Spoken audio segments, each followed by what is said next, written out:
Welcome, welcome. Welcome, everybody. We're going to wait a couple minutes to let others jump on before we begin today's program. And please feel warmly welcome to introduce yourself using the Zoom chat box. I'm sure we're all familiar with that process now.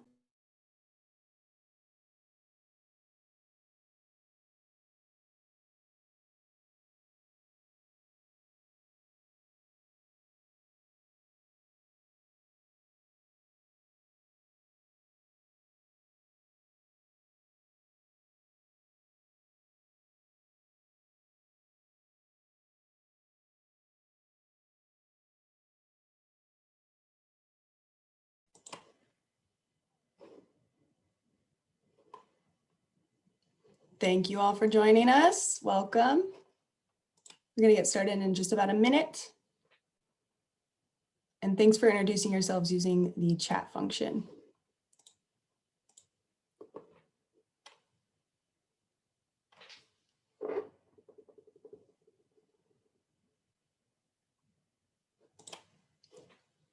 All right, we've got a pretty packed presentation for you all and really want to hear and have an opportunity to get questions and answers happening.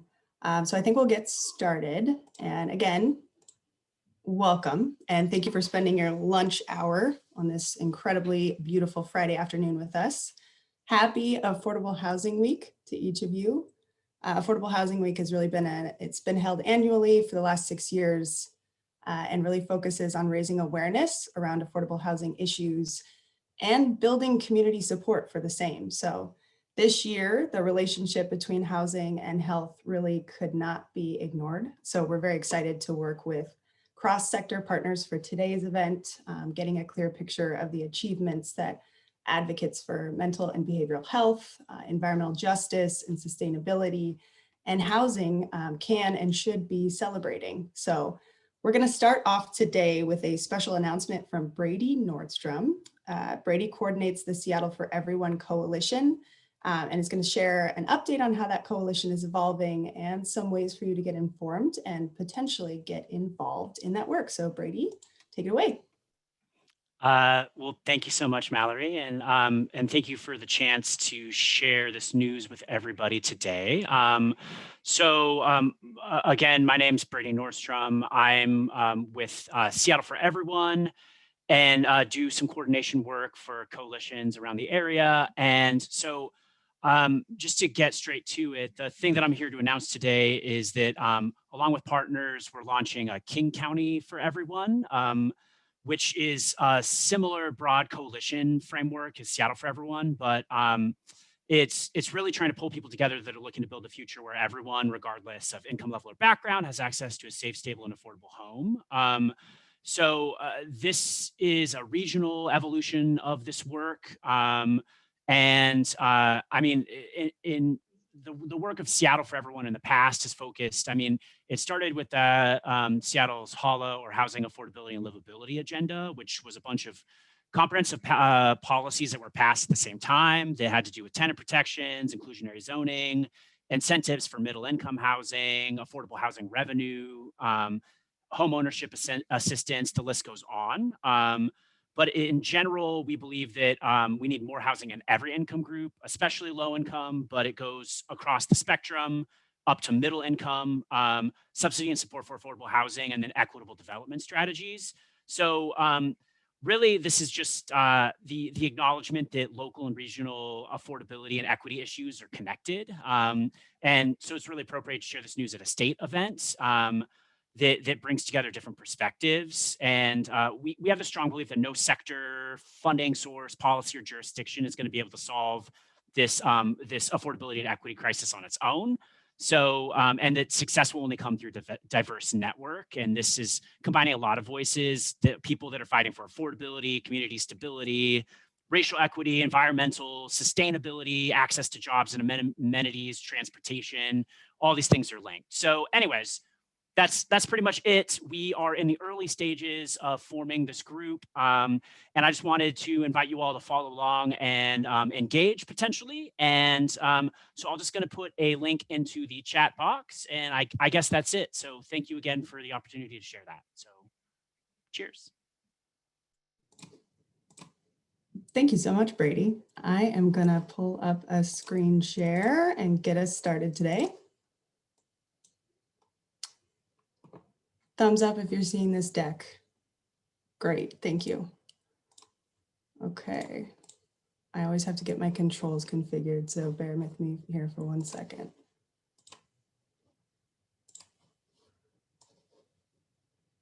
All right. All right, so again, welcome folks to today's event, which will take a look at the 2021 legislative session from 3 perspectives. I'm Mallory Van Abema, and I serve as the Policy and Advocacy Manager at the Housing Development Consortium of Seattle-King County. And so who is the Housing Development Consortium, or HDC? Well, we are a nonprofit membership association dedicated to meeting the housing needs of all people within King County, regardless of household income.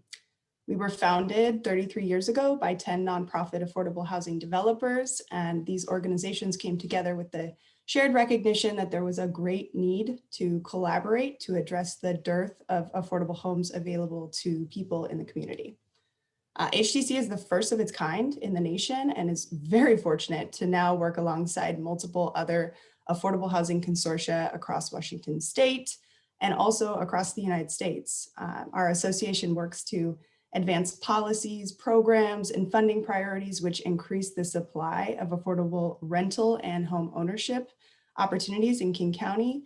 And we also exist to support our members, really to enhance their capacity to do the critical work that they do. And at last count, I think our membership stands at around 188 organizations.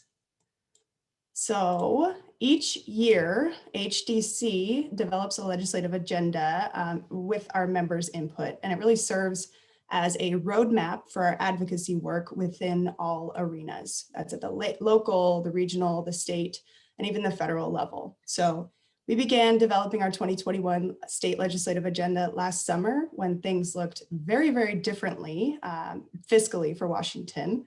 The affordable housing and human service sectors were really bracing for Great Recession era cuts to essential programs and investments.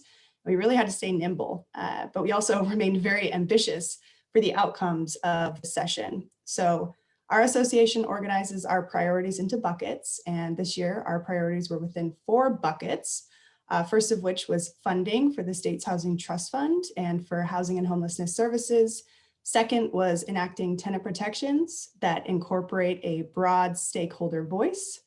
Third was addressing the upside down tax system by enacting progressive revenue.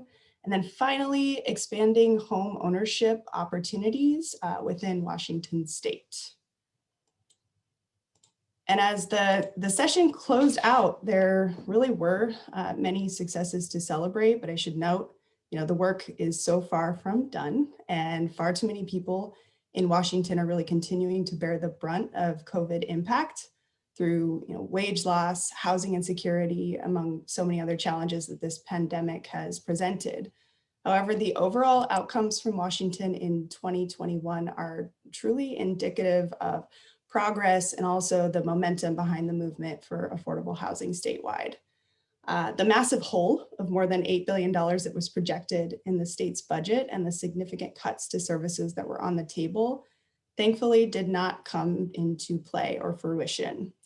Our elected leaders really responded to the crises at hand using hindsight, so that austerity approach of years past was not helping real people out of the challenges that they were facing. And that was really well recognized. And so that we're just incredibly grateful for the elected leaders at the state level. Budget-wise, the capital budget appropriated more than $350 million, including $175 million for the state's Housing Trust Fund. At the beginning, before session broke, we had heard conversations about a big goose egg of $0 being invested into the Housing Trust Fund. So it is a really significant accomplishment and a credit to all the advocates that showed up to advocate for investment there. In addition, there's $120 million for the acquisition of property and buildings that can swiftly, very rapidly be converted to housing. $42 million for utility and infrastructure costs related to affordable housing, and then $10 million for the preservation of existing affordable housing. There were also major investments within the operating budget. So we saw $187 million for foreclosure prevention, $27 million of an increase to the state's Housing and Essential Needs program. And then also within the operating budget, kind of woven in is House Bill 1277. This established a new document recording fee of $100, which is collected after a sale or refinancing of a home in the state. HB 1277 is projected to deliver over $260 million per biennium for rental assistance, a permanent source for rental assistance, for supportive housing services. So funding to ensure that permanent supportive housing projects have operations and maintenance funding to sustain the work that they do and keep their residents safely housed and accessing services. And then also funded other programs like the Landlord Mitigation Fund. Another great investment that we saw was $300,000 to establish a home ownership disparities work group. This will be provided for the Department of Commerce to convene that work group to develop recommendations regarding strategies to reduce the very, very blaring racial disparities that we see in home ownership rates in Washington state. And for HDC, the policy victories that our members helped advance and that many of you likely helped advance, HB 1070, this provided a technical fix to allow a 0.1% sales tax revenue, which was authorized through House Bill 1590 from last session, to be used for acquisition of property. So if you've heard of the Health Through Housing initiative in King County, this was a technical fix to allow those properties to be purchased with the revenue that's being collected by the county. And it also provided some clarifications for other existing funding sources, such as the hotel motel lodging tax, deepening the usage of those funds so that the lowest income tiers can be supported with those funds. House Bill 1236 established just cause protections for renters in the state. This requires landlords to provide a legitimate business reason for terminating a tenancy, such as a sale of the property, among other reasons. And then finally, Senate Bill 5096, capital gains tax. This is a 7% rate on the sale of stocks and bonds above $250,000, which is a critical step towards a more equitable tax system in our state. And this legislation has already faced legal challenges, but we really remain optimistic that this bill will get our state on the right track to shift taxation to be far more progressive. So what's next for HDC? Well, each year we continue to advocate for sustained and deepened investment in affordable housing development. We know very well that our region is facing a housing supply crisis and that we need revenue to build the homes that all people require, regardless of how much money they make. We will definitely be revisiting a bill that we were quite excited about this session, a housing benefits district. So if enacted, this would give authorities to cities and counties to assemble land near high capacity transit investments for the purposes of affordable housing. So without some method to capture and assemble this land, residential proximity to these huge, massive public investments in transportation is going to be incredibly difficult to achieve. So we see housing benefits districts as a once in a generation opportunity, and we're going to be working very hard throughout the interim to ensure that HBDs, or housing benefits districts, are passed in 2022. And then, as I previously mentioned, our state has made progress on tenant protections. However, there really are still protection gaps that exist. We know that significant rent increases, fixed term lease loopholes, and other issues still need to be addressed. So there's been a lot of momentum at the county, King County level, and also at local levels to close these gaps. And we'll certainly remain involved in policy formation conversations around strengthen protections for renters in Washington state. Finally, home ownership, it's a driver of personal and community well-being, and it really offers stability and enables a household to build wealth. Yet, the opportunity has been increasingly difficult for many as median home sale prices around the state have increased more than 60% since 2012, and by even greater amounts in areas of concentrated growth like King County. So HDC advocates for efforts to increase home ownership opportunities for residents in the state with a clear, intentional hyper-focus on significantly increasing these opportunities for Black, Indigenous, and people of color in Washington who are still facing the impacts of systematic exclusion from the housing market of days past. Let's see. So how can you get involved? Being here today is a start of getting involved in this work.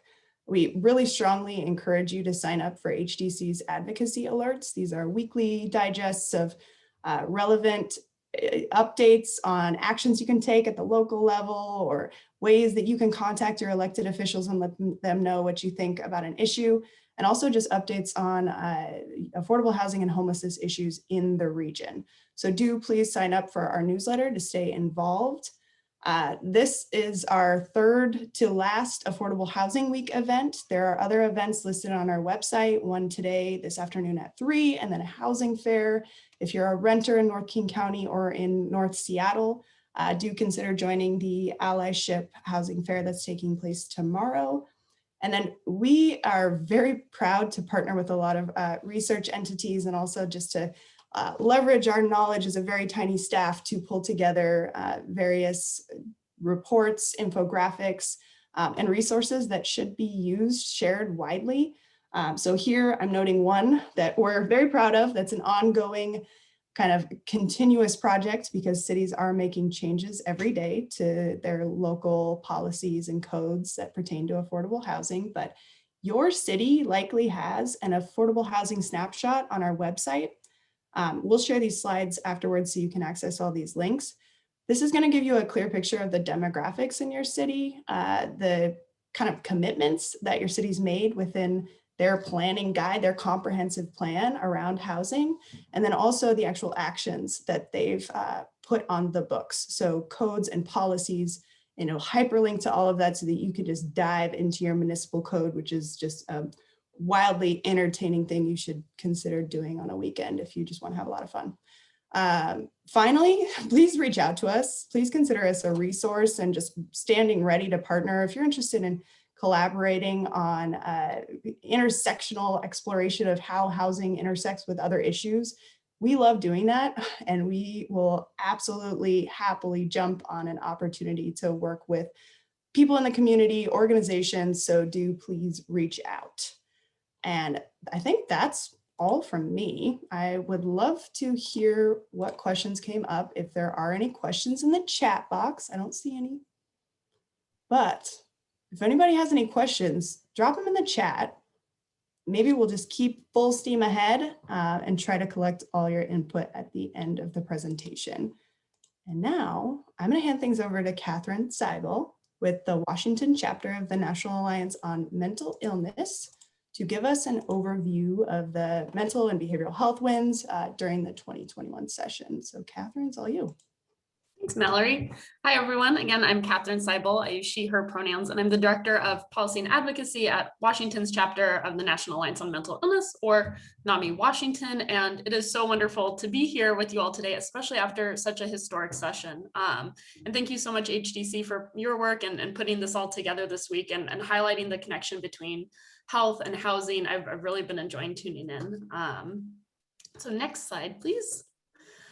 With my time here today, I would love to touch on what NAMI Washington does, some great behavioral health highlights from the 2021 session, and then talk about how you can get involved and questions if you have any. And again, yeah, of course, feel free to put them in the chat and I'll try to keep my eye out.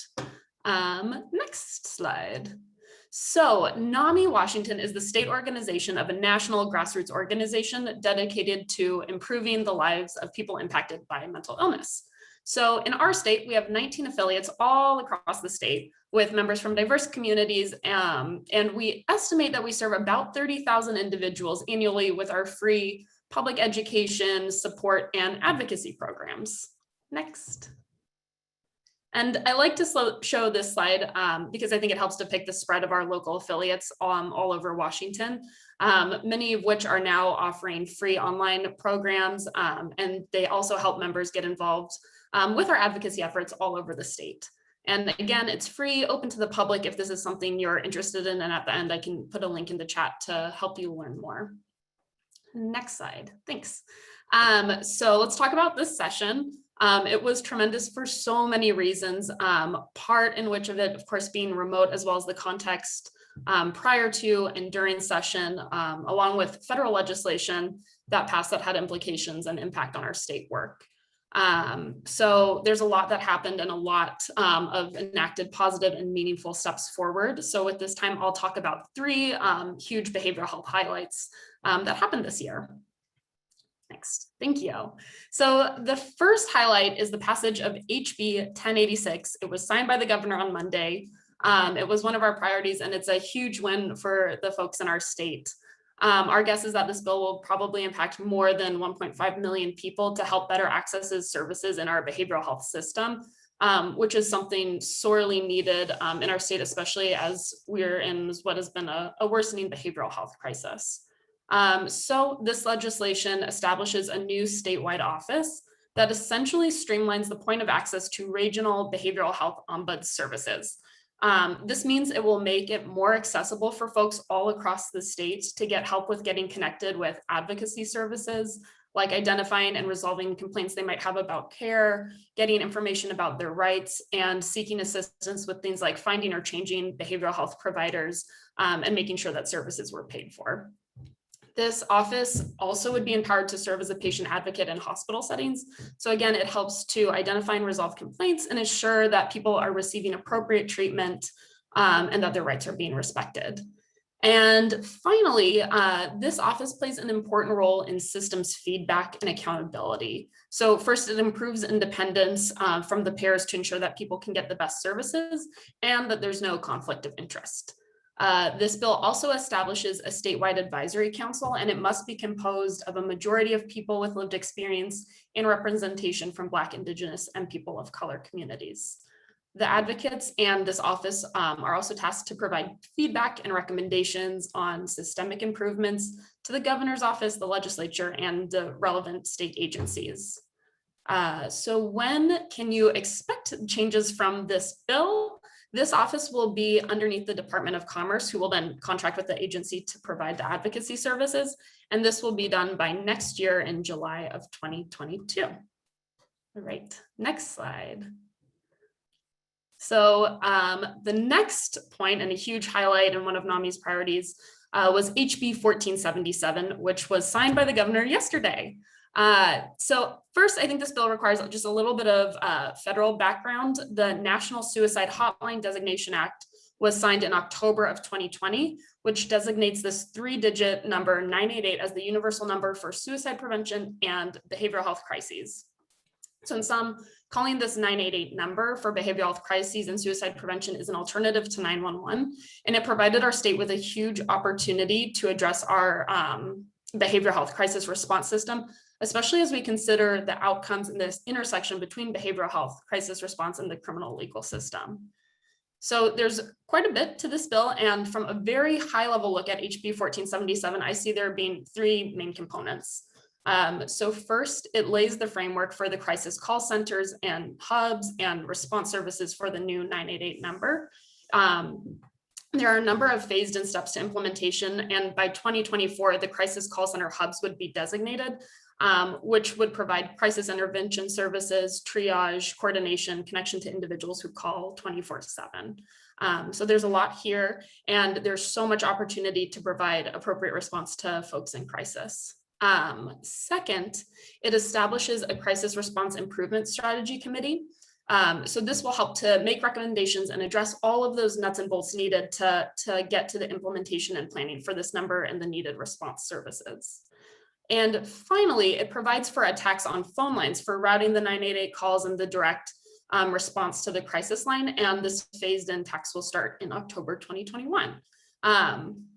So while the national number is required to be operational by July 2022, there's quite a bit of planning and phase steps in for the implementation over the next few years, as I mentioned, and much of this work and planning is already underway and very exciting. So stay tuned as this work progresses.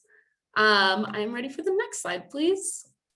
And finally, the third highlight that I wanted to raise was the new investments in the past operating budget. And there were great investments in behavioral health and housing, such as historic and needed funding and things like permanent supportive housing that Mallory mentioned, and peer supports, which are just integral supports to promoting mental health and wellness. So 3 quick highlights from the NAMI perspective. First is a $500,000 investment in peer support and free community and school-based mental health education and support programs for people all over the state. The second is a $300,000 investment for the Blue Ribbon Commission on the intersection of criminal justice and behavioral health crisis systems, which will be established by an upcoming executive order. And I think this will really complement some of the other legislation that was passed this year. And then, of course, the new and historic investments in permanent supportive housing and housing supports, much of which has excitedly been talked about this week, including the passage of HB 1277.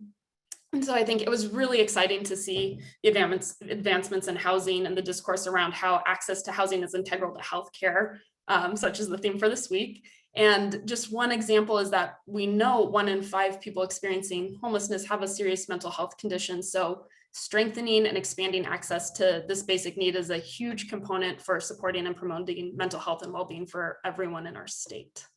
Next slide. So how can you get involved? And I can put these links in the chat in just a moment, but I'll explain what they are. The first one is the link to our public bill tracking page, so you can see what we tracked in 2021.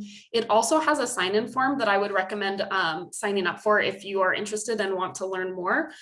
During session, you will get weekly legislative updates and action alerts straight to your inbox. And this is also how you would find more information about what we're up to in the interim, get our full legislative report, and then information about the lobby day that we host every year. The next is the online support groups. If you feel interested and want to see what we're offering, there's groups, I think every day of the week. Again, it's free, online, open to anyone in the public. And then finally, there's NAMI National if you're interested in getting involved in federal action. So I can put this link in the chat as well. Oh, and really, truly, finally, we're hosting a workshop tomorrow on wellness and self-care at 11 a.m. So if you want to learn about self-care strategies and promoting your own wellness, feel free to tune in. Next slide. I think that's all I have. I think there's some things in the chat that I can take a look at. And I really appreciate you all being here. And you can also, of course, feel free to email me with any additional questions, thoughts as they come up. And with that, I can pass it over to Bryce from Futurewise. And I see there's a few things in the chat, so I can respond to them there. Thank you, Catherine. Appreciate it. Good afternoon, everyone. Bryce Yaden here on behalf of Futurewise. I am currently the lobbyist of Futurewise. Prior to that, I had worked as their state policy director for a number of years, doing the statewide work and some local work. So been around the block for 7 sessions now with Futurewise. So it's pretty exciting to see some of the work that we got done. Next slide, please. So Futurewise has been around for about 30 years. We are what we consider the policy and enforcer of the Growth Management Act.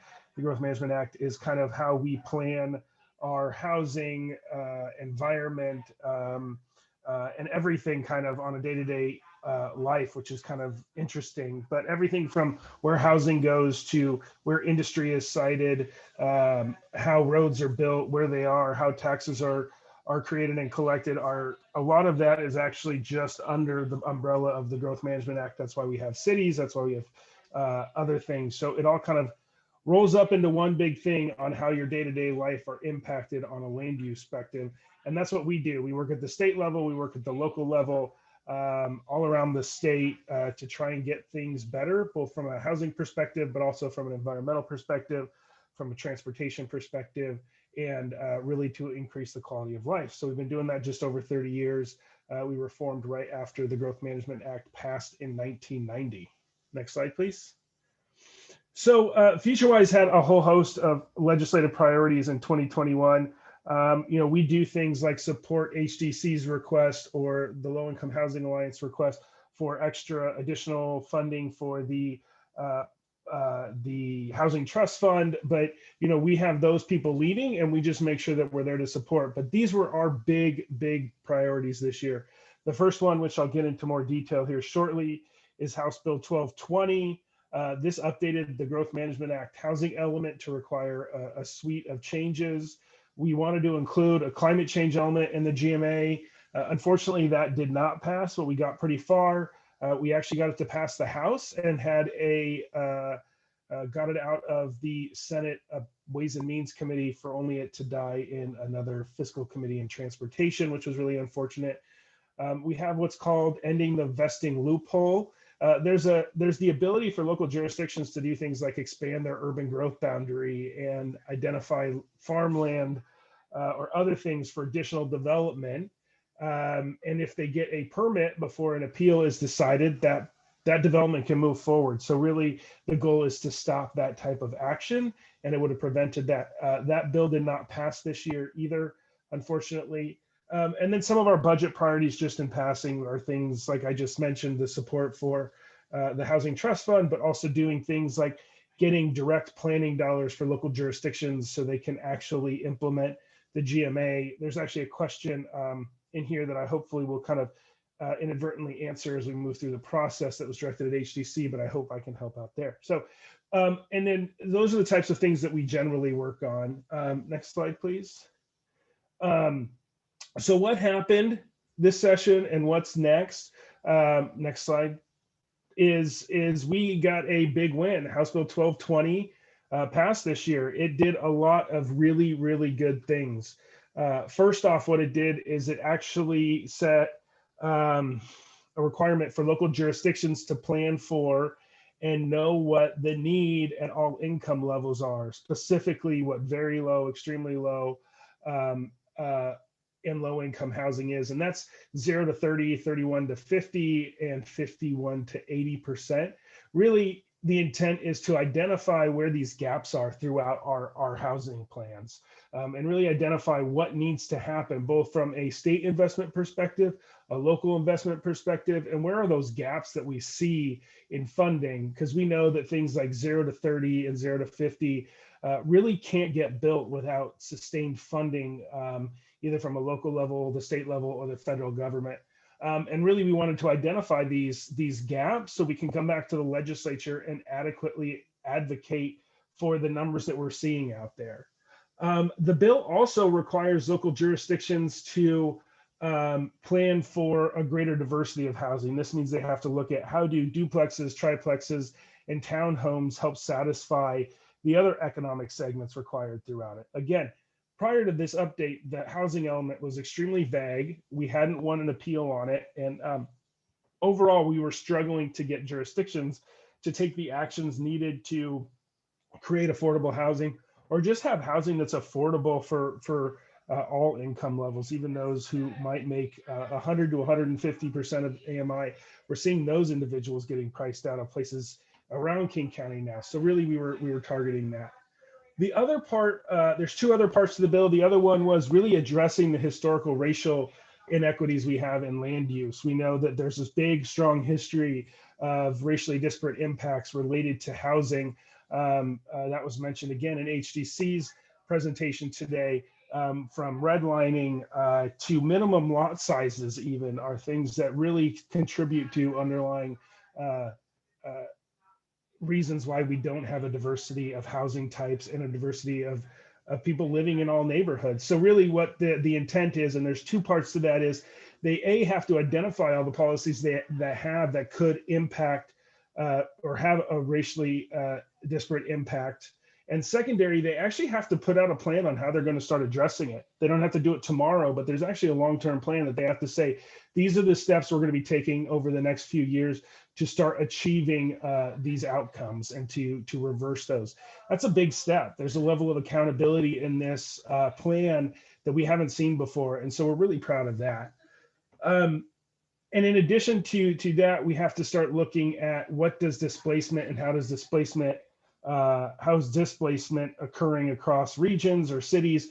And so in addition, 1220 requires local jurisdictions to identify at-risk neighborhoods or areas of their city and implement anti-displacement policies. These can be things from requirements to build affordable housing to passing an affordable housing tax of some sort to build within their communities, to a host of other things. We left it open. We provided some guidance, but really it's left wide open, which is really exciting. And then the final two pieces to the bill, which are extremely important as well, is a restriction on how and where permanent supportive housing, shelters, and others can be sited. We've seen some issues across King County and actually across the state where we are trying to put or have shelters or permanent supportive housing, and the cities aren't permitting it, and they're actually taking it away and not allowing it to happen. This is actually a big problem, especially with the amount of money that came out of the federal and state government to put to help kind of transition folks from the street into hotels and motels, and in the long-term goal into permanent supportive housing.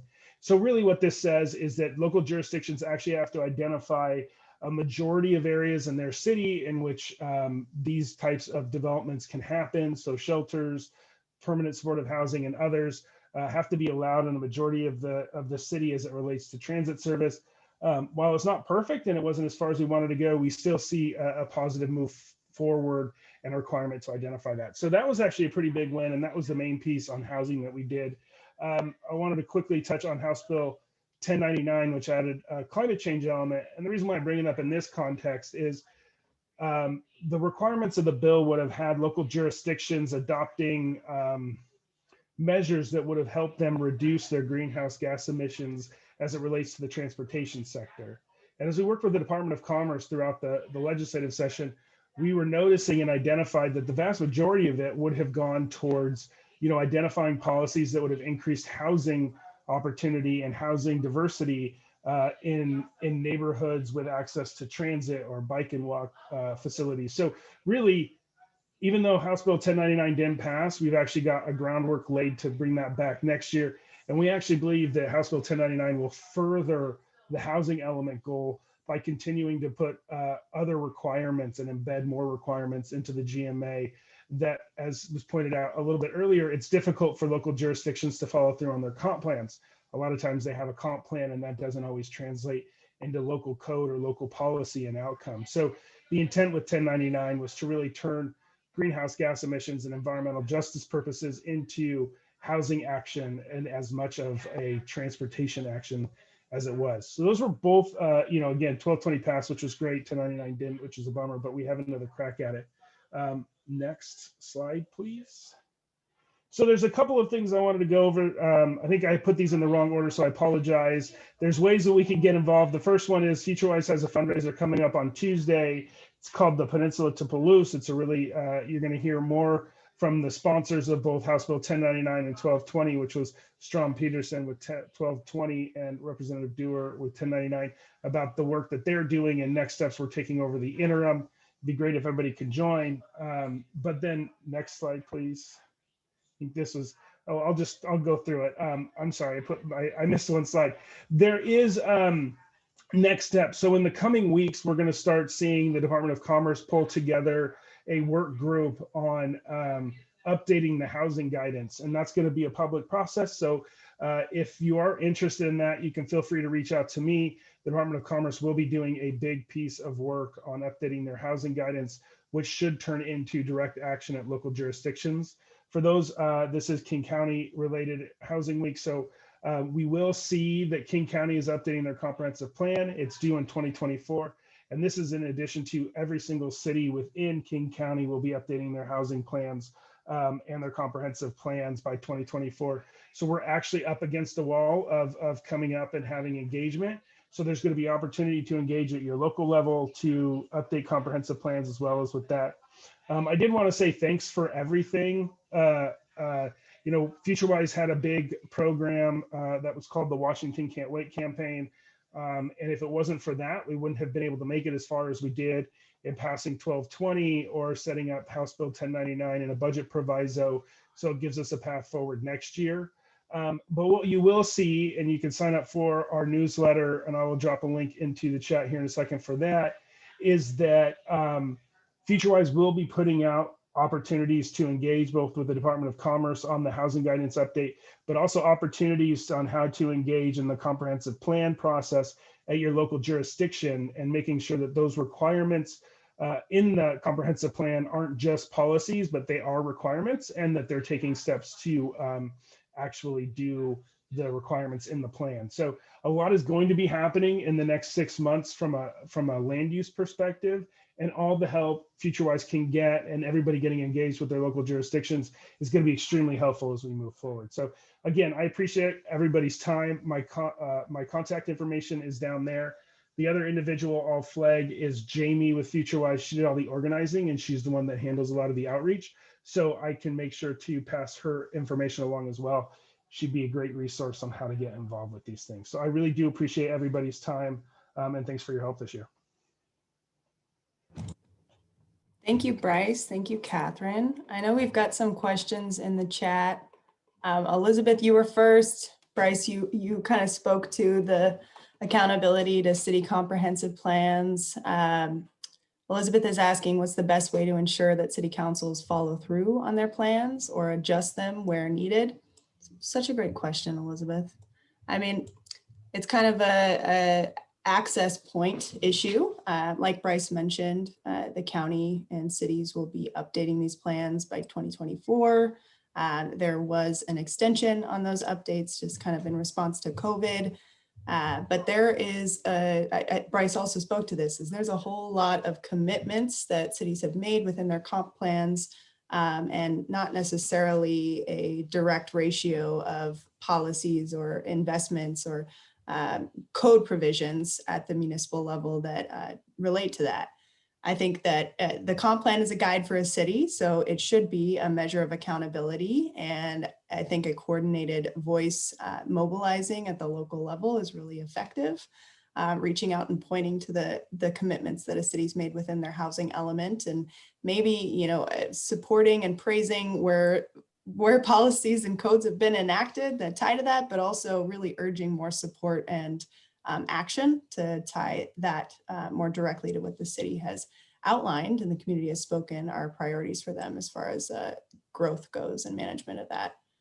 Brady, Bryce, do you have anything to add to that? I know you unmuted. Yeah, no, just one more thing that I forgot to mention that is actually very timely for this. There was another bill, House Bill 1241, that would have changed the timing of comprehensive plan updates from an 8-year timeline to a 10-year timeline. But the one big thing within that was there was a what we're calling a check-in at the halfway point. And what that check-in required was, what have you done to achieve certain things in your comprehensive plan? And housing was one of them. So we're going to come back next year, and I should have put that in our slide deck, but we're going to come back next year and do that. And I actually think that in terms of the question, we've had that, you know, we've had a difficulty in enforcing them to actually implement. But if we can get 1241 across the finish line next year, it's very clear that they have to create a housing plan and an action plan to implement that plan. And then if they don't get it done within the first 5 years, they have 2 more years to do it. Otherwise, they lose state funding for a whole host of things. So there's actually going to be actionable outcomes related to them. And so hopefully we're making this a level of accountability if we can pass 1241 next year. Thanks for that, Bryce. Carrot and stick. Brady, for the good of the order, I want to restate Brady's question. I see you answered it in the chat, Catherine, but what qualifies as a behavioral health crisis with the 988 number?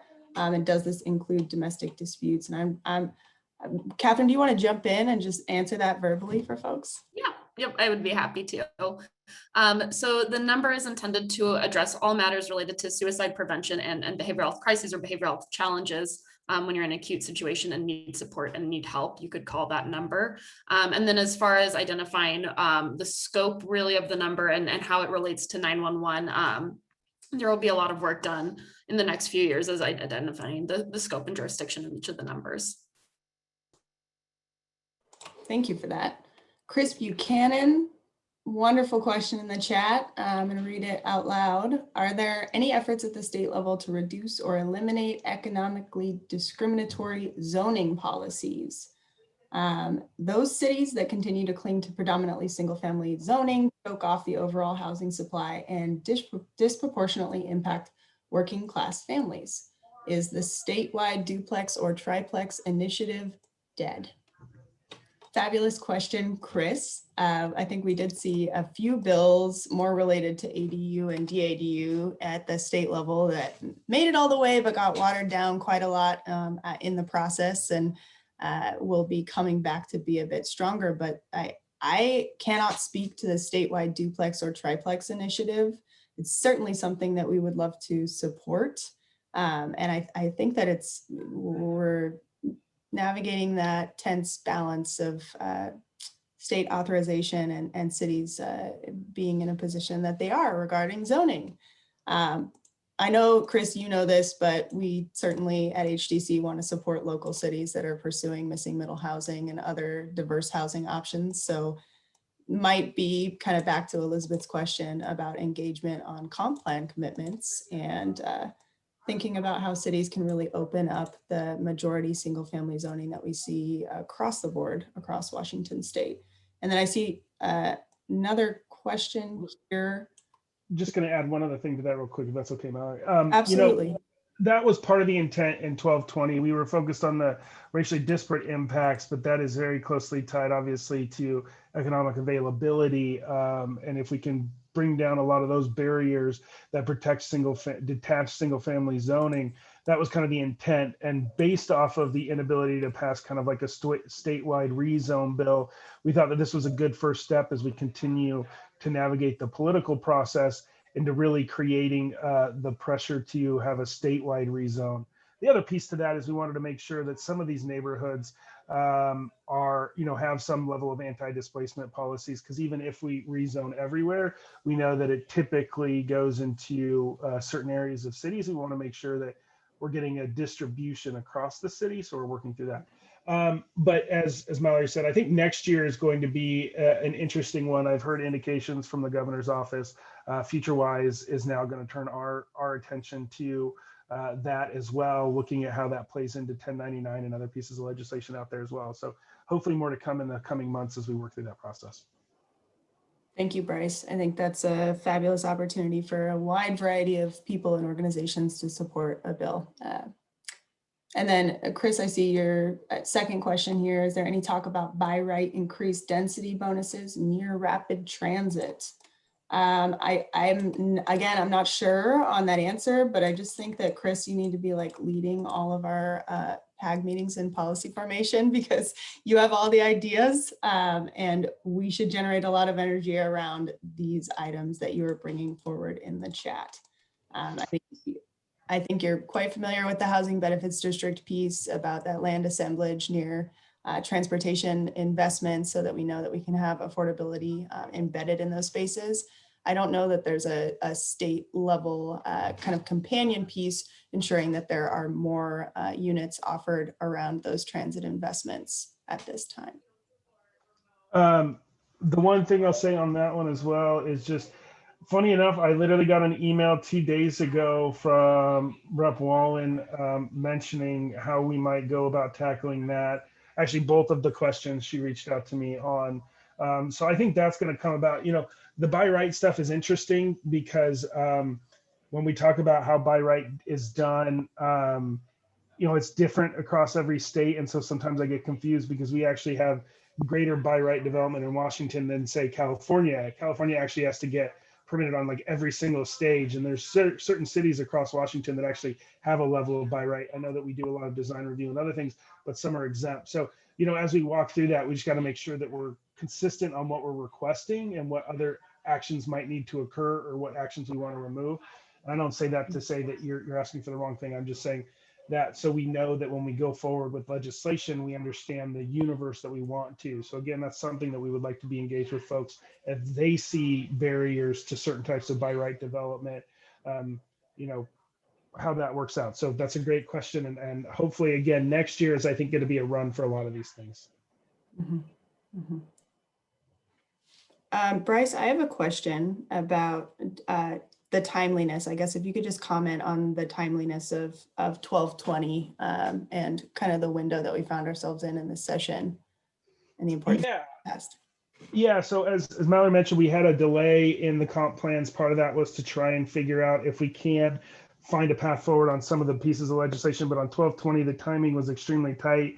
One of the other things that we need next year is funding for 1220 out of the budget to make sure it's fully implementable. But, in terms of timing, again, local jurisdictions start 2 years, typically about 2 years in advance, doing outreach to understand what the framework of their comprehensive plan is going to be. So the timeliness of 1220 was needed.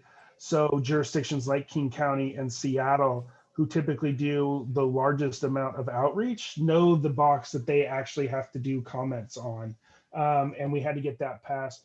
I think King County's already started accepting comments on certain sections of their comp plans, and Seattle's starting to do the same. You'll see Seattle kind of pulls it out, but it's going to go the same way for every jurisdiction. So we call it the Washington Can't Wait campaign because literally it was set up the system this year or we got to wait another decade to do any of these requirements. So while 1099 again didn't pass, we have the groundwork laid and Commerce is taking actions to set it up. So we're going to do it, but 1220 needed to happen. So jurisdictions knew the framework that they had to do. The other piece to 1220 that's very interesting and timely is this requirement that now Commerce is doing an assessment of housing types in every jurisdiction. Typically a local jurisdiction has done that. We've turned that over to the state. And so we gave them funding to do that. And the reason why that's extremely important to do now is that once that's turned over, they know what they have to plan for. So after all the feedback, they're going to know the numbers and the understanding of that. So again, it was a tight time frame and we managed to squeeze it in. There might be some tweaks next year, but I think overall we see the framework, and it was tight because as you said, 2024, they have to have their comp plan done. Otherwise they lose state funding. Mm-hmm. Mm-hmm.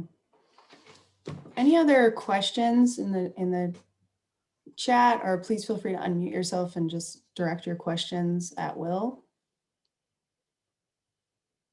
We didn't really talk about, the logistics of this session and how different that was. Catherine, do you have any reflections about how unique the 2021 legislative session was? Yeah, I think, the fact alone that it was mostly remote for all guests and public, I think offered so many opportunities to involve folks from all over our state, which I think was really exciting because I think going down to Olympia often poses a lot of barriers. So we were able to get a lot of people to share their stories and connected with their lawmakers, which I think was a huge opportunity and really exciting. Yeah, agreed. And you're a statewide organization, so you've got folks in all corners of the state that are interested in contributing their opinion and perspective on issues, and getting to Olympia is really cumbersome if you live in the Tri-Cities or elsewhere. Yeah. Mm-hmm. Yeah. Futurewise is in the same boat. Bryce, any reflections from you on this very unique session? A couple of funny ones. I live down in Olympia during session. I live out of Seattle in the interim, but I typically get about 20 to 25,000 steps a day. I averaged about 2,000 because I was stuck in my computer. So that's just a weird personal one for me. But I would say, much like Catherine said, I think one of the entertaining things or exciting things that came out of it was the ability for greater engagement by the general public and those that are interested in these topics. Even from typically you have to be down there to sign in to support a bill. That completely changed where you could do it regardless of where we were. You could submit written testimony that I knew legislators were reading, which significantly changed the perception and the feedback that I think many legislators got So I think moving back to an in-person session next year, I know that it's going to be an interesting transition to see what they keep and what they don't. And that's something I think we should all, aside from housing, keep our eye on in terms of how do we keep the public involved. It is difficult to get down there. That's why I moved down there for 4 months out of the year. But really, it was exciting to see the level of engagement and everything else like that. The other piece to it, which really surprised me, is I thought a lot more people would be testifying from the general public, and that didn't happen as much as I thought it did. And I don't know if that's the format, the timing, or what. And that's not to say it's good or bad. I'm just saying I'm kind of surprised that it was the typical lobbyists like myself that were really doing the testifying when I anticipated a greater engagement from in that one. But I do think a lot of it had to do with the ability to write written comment and base your time around that. The legislative session is different when you testify. You can get questions asked of you, and that typically doesn't happen in the local jurisdiction. So it is a little different, and at times a little more, I don't know, terrifying, I would even say, when certain questions are asked of me and I don't know how to navigate those. So that's what I think. Mm-hmm. I think that, as an advocate community, that the organizations that are working, the Housing Alliance, NAMI, Futurewise, others, I think maybe we all kind of needed this practice session to figure out how to really activate the advocates in our network and get them to testify. But I also think that sign in pro or con or other on an issue was a super quick and easy way to engage. So I see, interest in retaining the remote engagement option at the legislature. And as someone who's spent a lot of time driving to and from Olympia for years, it's a beautiful place, beautiful campus, but it is hard to get there from other pockets of the state to show up and not be 100% sure that you're even going to get a chance to speak. I would say on that, a couple people asking if they're going to keep this. Write to your legislator and ask them. I know this is like a very simple thing, but I don't know. And I know that, we have something that's called the third house in the lobbyist realm, and we work closely with the Senate and House administration on how, just the operations work on things. And I know we'll probably be, from my perspective, I will be asking us to advocate to keep some level of engagement remote. What that looks like, I'm unsure at this point, but I think if people want it, and they should, write your legislator and ask them to keep it, and we can see what happens. And it might take some back and forth because of timing. It's kind of difficult when you have people in a room and on a call, how to bring them all up to testify. But that's, a logistical thing I think we can get over. So that would be my request. If people want it, ask your member for it. All right. We are very close to the 1 o'clock hour. If anyone else has any questions or comments that you'd like to share, I'll just open it up. Feel free to unmute yourself and let's hear from you. I'm also going to plug our Affordable Housing Week website because we do have 2 more events to close out the week. And the event today at 3 o'clock is going to be very provocative. So if you're free from 3 to 4, please jump on and join us for a conversation with Joe Minikazi, who is a kind of urban planning extraordinaire and likes to take your concepts of land valuation and land use. Chris Buchanan, this might be of interest to you, and really kind of flips it on its head. I felt like my head got cracked open when I saw one of Joe's presentations recently and just like reshuffled in a new order. So check out the Joe Minikazi event this afternoon at 3 if you're available. And there is also a North Seattle Housing Fair on Saturday. And again, we've got NAMI's self-care and wellness workshop tomorrow. Futurewise, you've got the Palouse to Sound coming up on Tuesday. So do check out these events as they are coming up. And I think that's all from us. Thank you so much, everyone. Thank you, Catherine. Thank you, Bryce. Thank you, Emma and Brady and everyone who's attended today. Appreciate it.